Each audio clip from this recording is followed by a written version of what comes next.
तुम्हें धीमे नहीं चला सकते बग्घी? जान निकाल दी थी मेरी।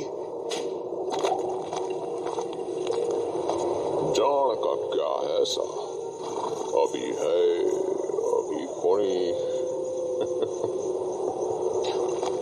क्या जान कभी भी जा सकती है, पर मैं इन भेड़ियों का खाना नहीं बनना चाहता, समझे तुम?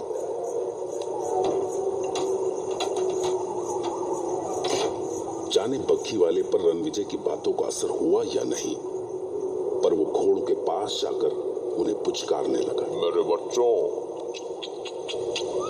कुछ ना होगा तुम्हें, कुछ ना।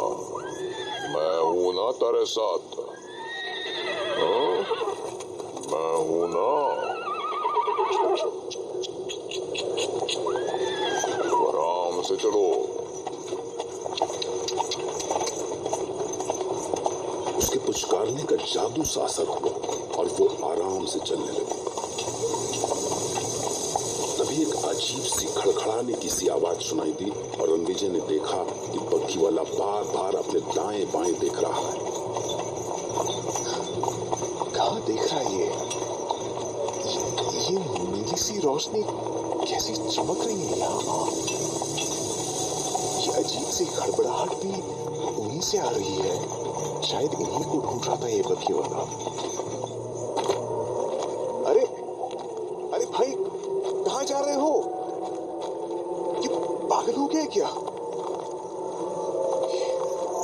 भगवान, ये कहाँ चला गया मुझे छोड़ के? फिर ये पास आते जा रहे हैं। हे, हटो, भागो भागो यहाँ से, जाओ भागो भागो यहाँ से। भगवान, ये पास आते ही जा रहे हैं। बग्घी वाले कहाँ मर गए? भगवान, मुझे भेड़ियों के सामने छोड़कर कहाँ मर गए कमीना?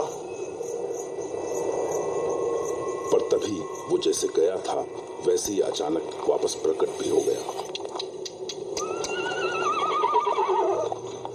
और चुपचाप कोच पर सवार हुआ और घोड़े चल पड़े जैसे कुछ हुआ ही ना हो।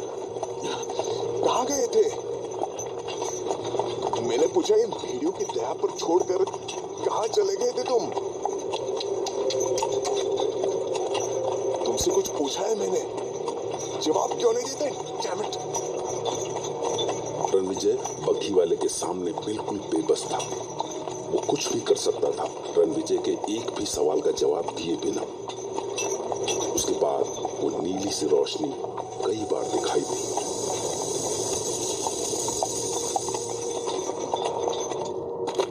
और हर बार बग्घी वाला उन रोशनियों के पास जाता और उनके चारों ओर कुछ पत्थर के टुकड़े रखकर एक घेरा सा बनाता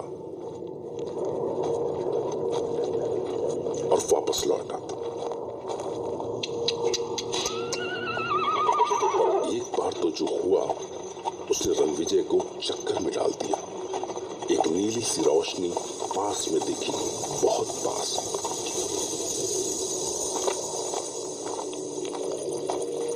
और जब बग्घी वाला उसके पास गया तो रणविजय ने साफ साफ देखा वो रोशनी बग्घी वाले के आर पार चमक रही थी, जैसे बग्घी वाला वहां था ही नहीं। ये चक्कर क्या है? ये किस जगह फंस गया हूं मैं?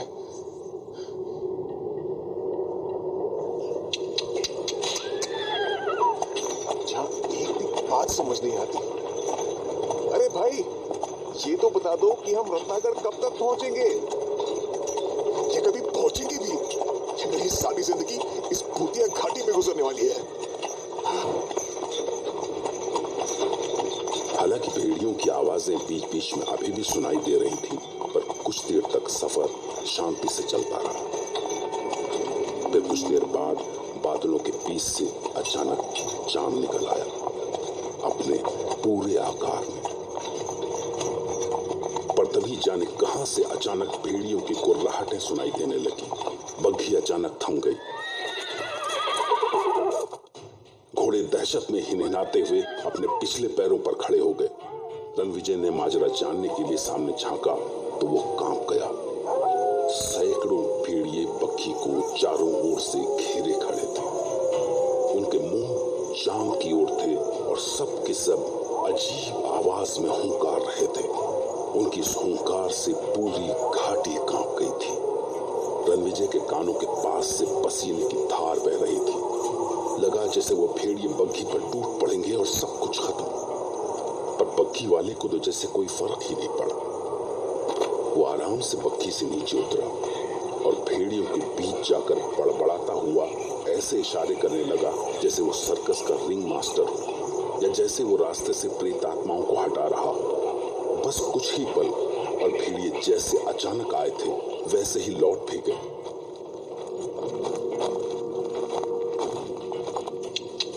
घोड़े फिर से शांत हो गए और बग्घी चल पड़ी। हे ईश्वर, अगर मौत भी दी ना तो ऐसी मौत मत देना।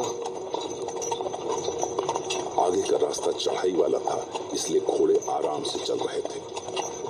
ऐसी भयानक यात्रा के बाद जब कुछ पल शांति के मिले तो रणविजय की आंख लग गई।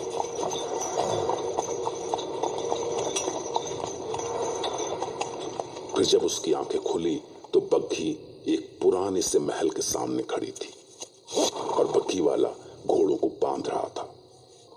महल की खिड़कियों से रोशनी की कोई झलक नहीं आ रही थी।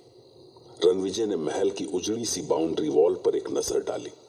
हाय, हे भगवान, आखिर मंजिल आ ही गई।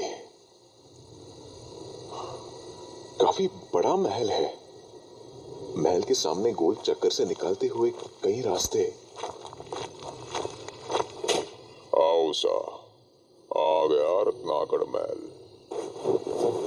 जब बग्घी वाले ने रणविजय की बांह पकड़कर उसे बग्घी से उतरने में मदद की तो एक बार फिर से उसे बग्घी वाले के पंजों की ताकत का एहसास हुआ। लगभग पूरी रात का सफर था।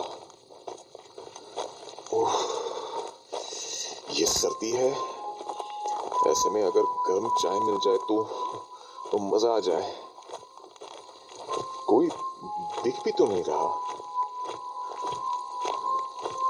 वैसे क्या प्रॉपर्टी है। अगर वक्त और मौसम की मार से इसकी ऐसी हालत ना हुई होती तो बाकी वाले को बोलता हूँ कि मालिक को बुलाने को। अरे अरे भाई, सुनो तो। अजीब पागल है, फटाक से गायब हो गया। अब किसको आवाज दूं और नॉक करूं भी तो इतने बड़े महल में कौन सा दरवाजा नॉक करूं। रणविजय समझ नहीं पा रहा था कि अब वो आगे क्या करे। उसका इंतजार एक बार फिर से डर में बदलने लगा था कि तभी किसी के आने की आहट सी सुनाई दी। शायद कोई आ रहा है। Thank God. यकीन नहीं हो रहा कि वो भयानक सफर खत्म हो गया। आवाज सुनते ही वो बढ़कर दरवाजे तक पहुंचा। फिर दरवाजा खुला। सामने उसका क्लाइंट था, डैनी डिकोस्टा। अधपकी दाढ़ी, काले ओवरकोट में, जरूरत से ज्यादा लंबा, चौड़े कंधे, पर बदन में शायद ही कहीं हड्डियां न दिखती हों, और गड्ढे में धसी सुर्ख आंखों की जोड़ी। रणविजय को सामने पाकर उसने अजीब सी मुस्कुराहट के साथ अपना हाथ आगे बढ़ाया। Welcome my friend, Ratnagarh palace में तुम्हारा स्वागत है। Please come. इसे अपना ही घर समझो। जी, आप ठीक तो है ना? बिल्कुल ठीक। मुझे कभी कुछ नहीं होता। हैंडशेक करते ही रणविजय को एक बार फिर से उसी दर्द का एहसास हुआ, क्योंकि उसके हाथ भी बग्घी वाले की तरह ही किसी चट्टान जैसे बड़े, सख्त और ठंडे थे। आप ही हैं मिस्टर डैनी? जी हाँ, मैं ही हूँ आपका क्लाइंट, डैनी डिकोस्टा। आइए, बाहर बहुत सर्दी है। लाइए, अपना बैग मुझे दीजिए। अरे ये क्या कर रहे हैं आप?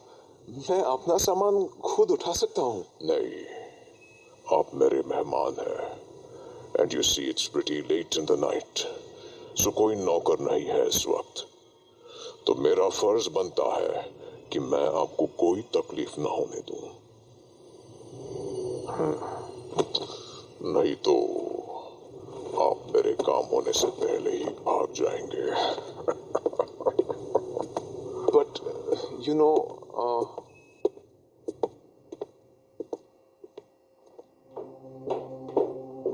Comfortable, isn't it?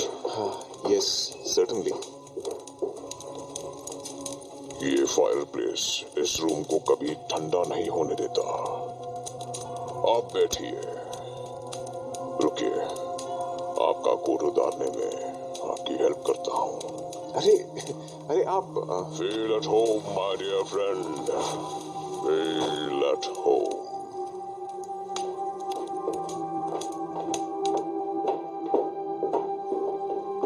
लंबी घुमावदार सीढ़ियों और गलियारों से होते हुए कमरे में पहुंचकर रणविजय को काफी आराम मिला। जब डैनी रणविजय को छोड़कर गया तो उसने कमरे पर एक नजर डाली। दिसंबर की सर्दी में फायरप्लेस की गर्मी, खिड़कियों पर भारी मखमली पर्दे, बेशकीमती फर्नीचर, कमरे की हर चीज से रई सी टपक रही थी। रणविजय अभी एक एक चीज को ताज्जुब के साथ देख ही रहा था कि तभी डैनी वापस लौट आया। Please come this way, my dear friend. आप सफर से थके होंगे, ऐसे में आपको अपने कमरे का कंफर्ट चाहिए होगा। गुनगुने पानी वाले बाथटब में कुछ पल बैठेंगे तो थकान उतर जाएगी। जब रणविजय उसके पीछे पीछे जा रहा था तो उसके कानों में होटल वाली बुढ़िया के शब्द गूंजे। दिन नहीं रात साफ रात, माघ की पूर्णमासी है आज की रात 12 बजे काली घाटी के प्रेत धरती पे उतरे सारे प्रेत। और उसने सोचा कि ठीक है कि ये पूर्णमासी की रात है और रत्नागढ़ का ये किला भी काली घाटी इलाके में ही पड़ता है, पर ऐसे शानदार महल में ऐसे जेनरस होस्ट के होते हुए आखिर उसे हो क्या सकता था। चैनल को सब्सक्राइब कीजिए और बेल आइकन पर क्लिक कीजिए ताकि आपको तमाम वीडियोस फौरन मिलती